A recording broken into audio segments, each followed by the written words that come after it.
literally just turned it off. I hate how it's like a tab thing, so if you tap it, it like turns off. I shouldn't move my mouse away from that button. Level 5 spot. Okay, 5 times when you make a mistake, vibrato to the proper shift from F, A, C, F.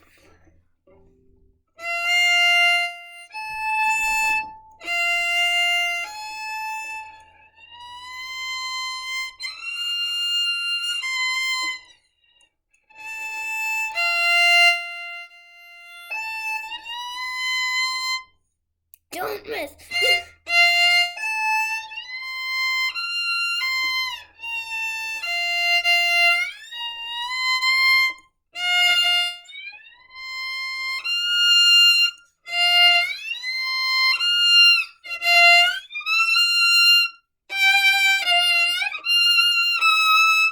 Yeah, okay.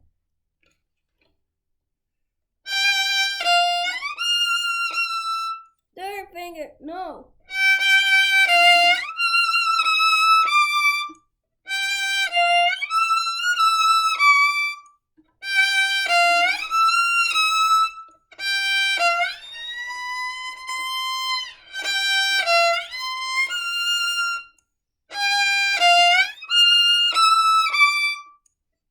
I think I did 3. I don't know. I'm gonna count it as 3, so I have 2 more. So maybe you could think of some words in your story for this.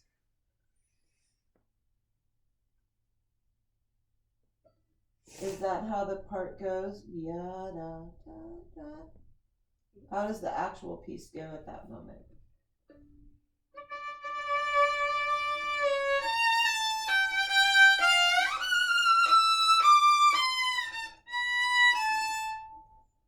It's actually a major. Well, not a major.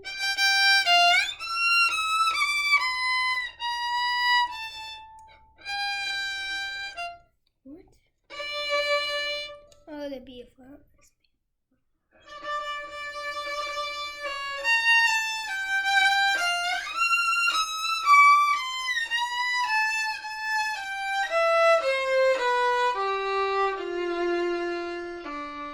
So it's something like yada. I told you not to go. Or something.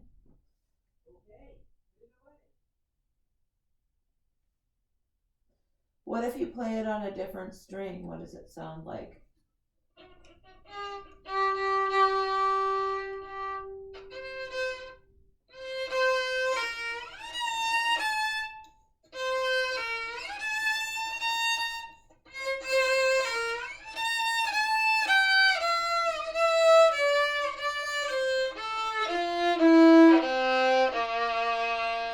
So one thing that I might think about when I was practicing this, besides what Eugene told you and Marcia, is kind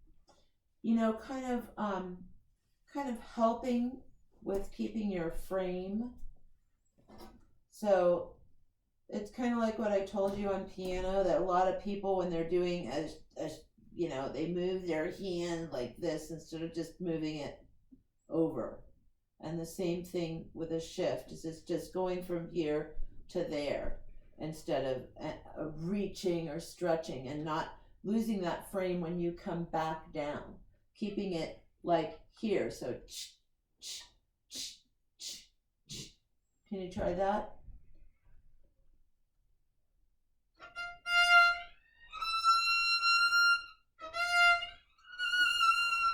No, I don't mean not do the steps. I mean within each step, stop and look at your hand and make sure that your thumb and your whole hand is following, that you're not like bending and reaching, that you're just dun, dun, dun. Can you play each part of the arpeggio and see if your hand looks the same between each note?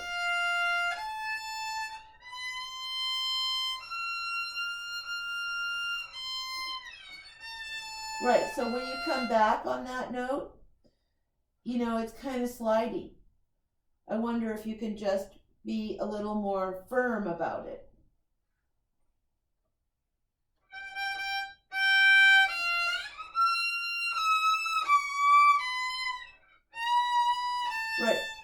can I show you what I mean? Bring me your violin.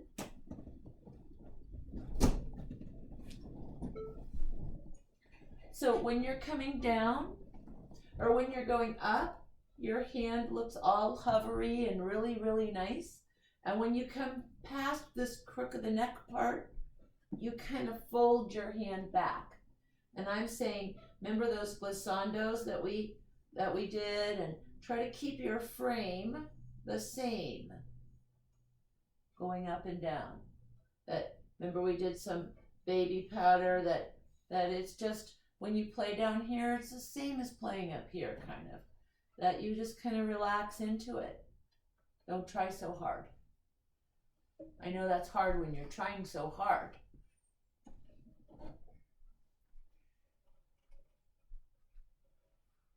Even stop your bow. Yada, stop the bow.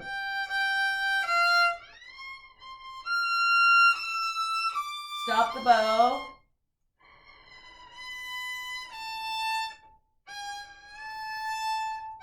Right. So the thing is that it's hard for the bow and the hand to work together sometimes. Maybe I could try bowing it for you and see if your hand is in the right place. Bring it over here.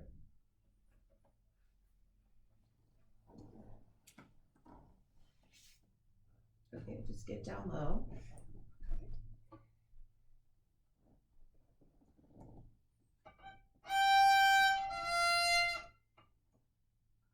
Now, how do you know if you're in the right place? Do you put your first finger down?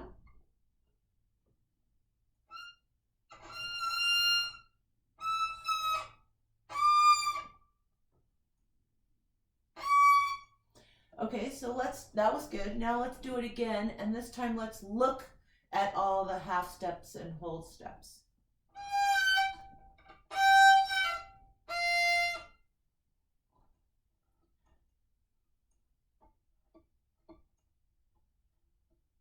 What are you doing? I'm trying to find it. Oh, well, don't you know how to find it? What finger are you replacing? What are the fingers for it? 2, 1, what? 2, 1, 4. 2, 1, 4.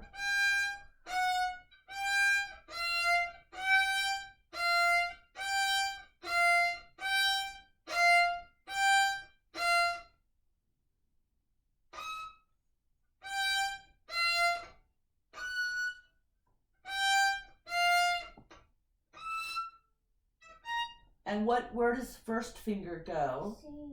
On 5th position. On C? Yes.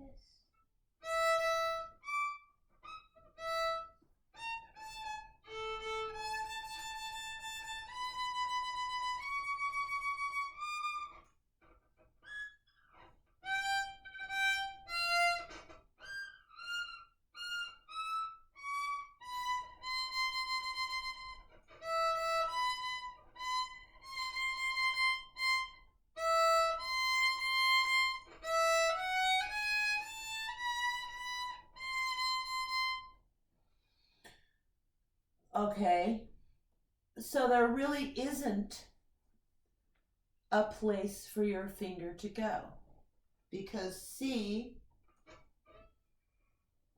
go and play C on the piano. What is it?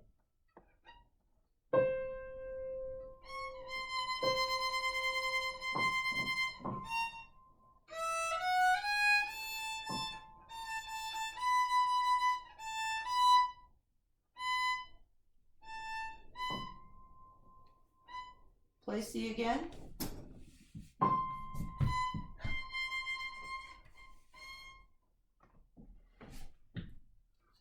Okay, from my calculations, C is right across from your thumb. Actually, your first finger is going to be right across from your thumb. Let me see if that's right.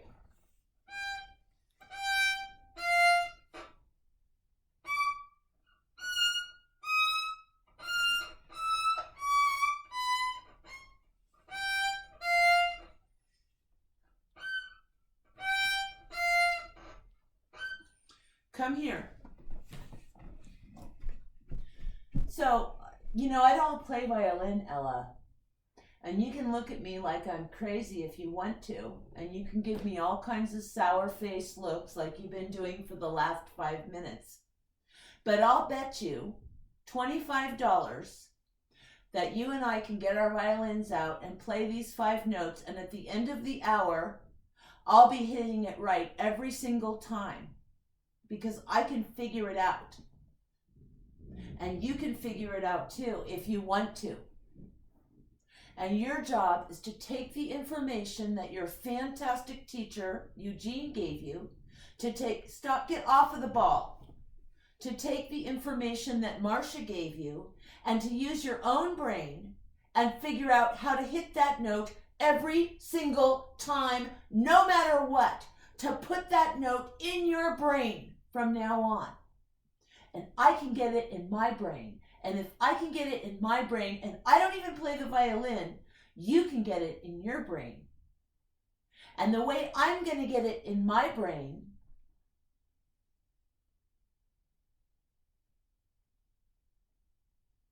is I'm going to figure out where one of my fingers can go every single time and be correct.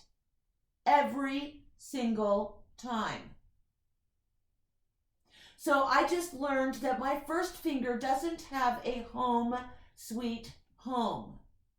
But it looks like my second finger does. And my second finger is going to be right across from my thumb, which has a home.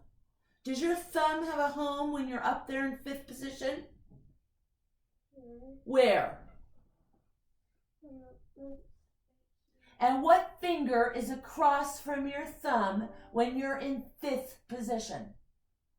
And if you don't know, you better text Marcia and find out.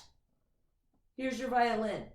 Because once you know what finger is across from your thumb, you will never miss that note again. So I suggest that you find out what finger is across from your thumb in 5th position, when your thumb is at the crook of the neck. And you will never miss it again. Because no matter how beautiful your ear is and how amazing you can hear it, you don't have a brain in your thumb or your finger. And those two things have to find their place. Get off of the balance beam and just do what I ask you to do. Or figure it out. I think I can figure it out. But the reason I want you to ask is because this violin's too small for me. And I want to be sure that I don't teach you something wrong. But I know I'm right. I know that you can find a home sweet home at 5th position. That you have to in order to hit this note.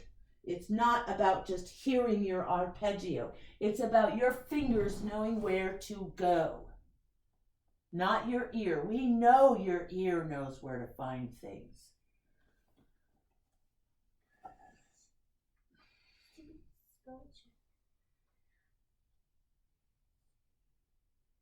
And if it's still on record, go turn it off.